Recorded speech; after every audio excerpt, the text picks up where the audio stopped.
लघु परिपथामध्ये परिपथातील एकूण विद्युतधारा वाढते, हा त्याचा योग्य पर्याय आहे. पाण्याचे तापमान 4°C पेक्षा कमी झाल्यास त्याचं आकारमान काय होतं? वाढतं. त्यामुळे अचूक पर्याय कुठला आहे? 4°C. कृत्रिम उपग्रहाच्या दोन्ही बाजूला पंखासारखे सौर पॅनल लागलेले असतात.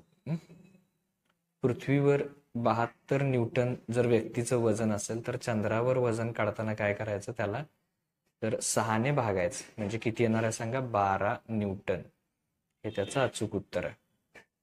आधुनिक आवर्त सारणीत गणात वरून खाली जाताना कोणती गोष्ट वाढत नाही? तर संयुजा इलेक्ट्रॉन ही जी आहे गणात वरून खाली येताना काय होत नाही? संयुजा इलेक्ट्रॉन्स वाढत नाहीत. आता बघा प्रश्न 1b खालील प्रश्न सोडवा. याच्यामध्ये बघा चूक की बरोबर सांगायचं आहे. पृथ्वीच्या पृष्ठभागावर जसजसे पृष्ठभागापासून जसजसे उंच जावे तसे जीचे मूल्य वाढते. तर हे विधान चूक आहे. तर जीचे मूल्य काय होते? कमी होते. हे लक्षात ठेवा. परत बघा खालील संबंध लिहा. फ्लेमिंगच्या उजव्या हाताचा नियमातील अंगठा विद्युत वाहकाची गती. फ्लेमिंगच्या डाव्या हाताचा नियमातील तर्जनी. तर तर्जनी काय दाखवते फ्लेमिंगच्या डाव्या हातात? तर त्याचं जे अचूक उत्तर आहे तर ते मी तुम्हाला आता सांगणार आहे. तर तर्जनी ही चुंबकीय क्षेत्राची दिशा दर्शवते. काय दर्शवते? चुंबकीय क्षेत्राची दिशा. असा तिथे योग्य शब्द लिहायचा आहे. चुंबकीय क्षेत्राची दिशा. त्याच्यानंतर बघा वेगळा शब्द ओळखायचा आहे गटात न बसणारा. तर परावर्तन, अपवर्तन आणि अपस्करण. तर याच्यामध्ये परावर्तन, अपवर्तन आणि अपस्करण हे प्रकाशाचे गुणधर्म आहेत. उदासीकरण मात्र प्रकाशाचा गुणधर्म नाहीये. त्यामुळे उदासीकरण. आता बघा याच्यामध्ये विशिष्ट उष्माधारकतेचे एकक कॅलरी पर ग्रॅम अंश सेल्सिअस आणि विशिष्ट अप्रकट उष्माधारकाचे एकक कॅलरी पर ग्रॅम. तर अशा प्रकारे ह्या जोड्या जुळवायच्या आहेत. आता बघा अमोनियम वायू आणि हायड्रोजन क्लोराईड यांच्या अभिक्रियेतनं तयार होणाऱ्या उत्पादिताचं रेणूसूत्र लिहायचं आहे. तर काय तयार होतं बघा? अमोनिया हा जो वायू आहे, ओके, अमोनिया वायू आणि कुणाची अभिक्रिया होणार आहे? अमोनिया वायू आणि तर त्याच्यामध्ये अमोनियम वायू आणि हायड्रोजन क्लोराईड. तर यांच्यापासून काय तयार होणार आहे? अमोनियम क्लोराईड तयार होणार आहे. म्हणजे तयार होणार आहे त्याचं नाव NH4Cl. म्हणजे तयार होणारा उत्पादित काय असणार आहे? NH4Cl. अमोनियम क्लोराईड हे त्याचं नाव असणार. Okay, NH4Cl. तर अशा प्रकारे हा पहिला प्रश्न बघितला. आता आपण दुसरा प्रश्न बघूया. प्रश्न 2अ शास्त्रीय कारणे लिहा. उपग्रह प्रक्षेपणासाठी कोणतेही 2 शास्त्रीय कारणे लिहायचे. उपग्रह प्रक्षेपणासाठी एकाहून अधिक किंवा अनेक टप्पे असलेले प्रक्षेपण वापरणे फायदेशीर असते. तर याचं शास्त्रीय कारण लिहायचं आहे. शहाबादी फरशीचे तुकडे HCl मध्ये नाहीसे व्हायला वेळ लागतो, पण फरशीचा चुरा लवकर नाहीसा होतो. विद्युत पारेषणासाठी तांब्याच्या किंवा ॲल्युमिनियमच्या तारांचा उपयोग करतात. तर हे तिन्ही पण महत्वाचे आहेत. करून ठेवा. परीक्षेत कुठलेही 2 अशा प्रकारे आले की सोडवायचे. त्यानंतर प्रश्न 2 बघा सोडवा. कोणतेही 3 सोडवायचे. एका माध्यमात 2.8 10⁸ मीटर प्रति सेकंद वेगाने जाणारा प्रकाश दुसऱ्या माध्यमात गेल्यास त्याचा वेग 1.4 गुणिले 10⁸ मीटर पर सेकंद होत असल्यास पहिल्या माध्यमाच्या संदर्भातील दुसऱ्या माध्यमाचा अपवर्तनांक किती असणार? त्यानंतर बघा मेंडेलीवचा आवर्ती नियम सांगा. पुढे दिलेल्या रचनासूत्रांसाठी IUPAC नावं लिहा.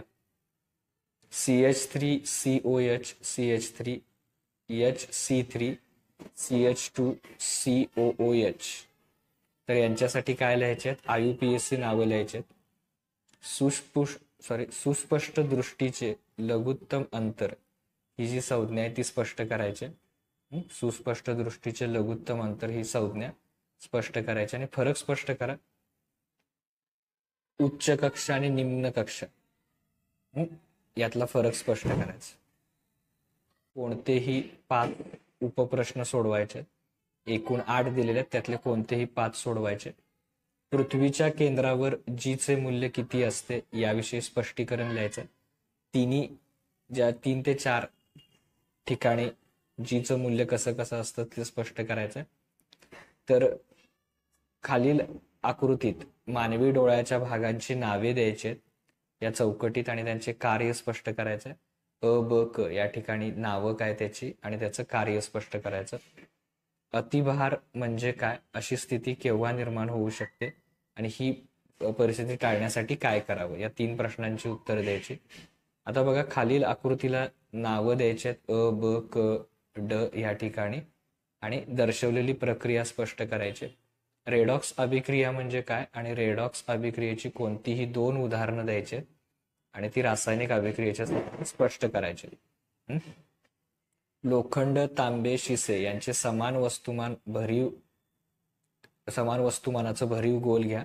हे तिन्ही भरीव गोल उकळत्या पाण्यातून बाहेर काढून लगेचच मेणाच्या थरात किती खोलवर जातो ते नोंदवा.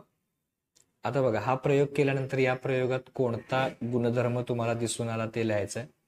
हा गुणधर्म थोडक्यात स्पष्ट करायचा आहे आणि या गुणधर्माच्या आधारे उष्णता विनिमयाचा नियम काय करायचा आहे, स्पष्ट करायचा आहे. आता बघा, पुढील तक्ता पूर्ण करा आणि विचारलेल्या प्रश्नांची उत्तरे लिहा.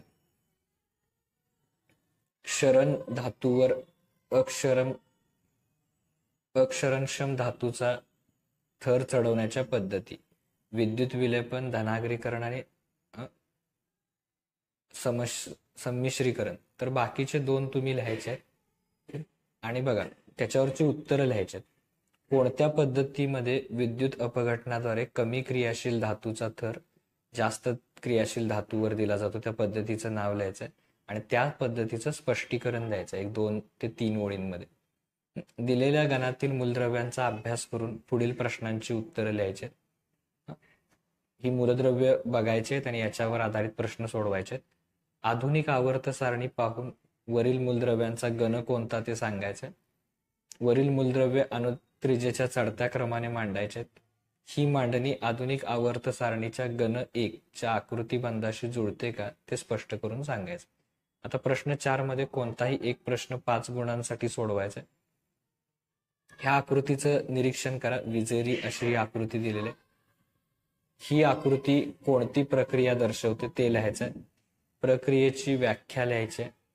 प्रक्रियेचं थोडक्यात स्पष्टीकरण आणि धनाग्र आणि ऋणाग्र अभिक्रिया लिहायची. किंवा दुसरा, ह्या आकृतीचं निरीक्षण करायचंय आणि ही आकृती निसर्गातील कोणत्या घटनेशी संबंधित आहे ते लिहायचंय. त्या घटनेतील प्रकाश किरणांशी संबंधित कोणकोणत्या क्रिया दिसून येतात ते लिहायचं. आकृती काढून वरील क्रिया दर्शवा. तर 1 गुणांसाठी आणि आकृतीतील घटनेचं स्पष्टीकरण द्या. ही कुठली घटना आहे त्याचं स्पष्टीकरण द्यायचं आहे. तर अशा प्रकारे हा 40 गुणांची जी सराव प्रश्नपत्रिका आहे ती आपली पूर्ण होते. पुढील व्हिडिओमध्ये आपण विज्ञान भाग 2चं काय करूया व्हिडिओ बघूया. Okay, thank you.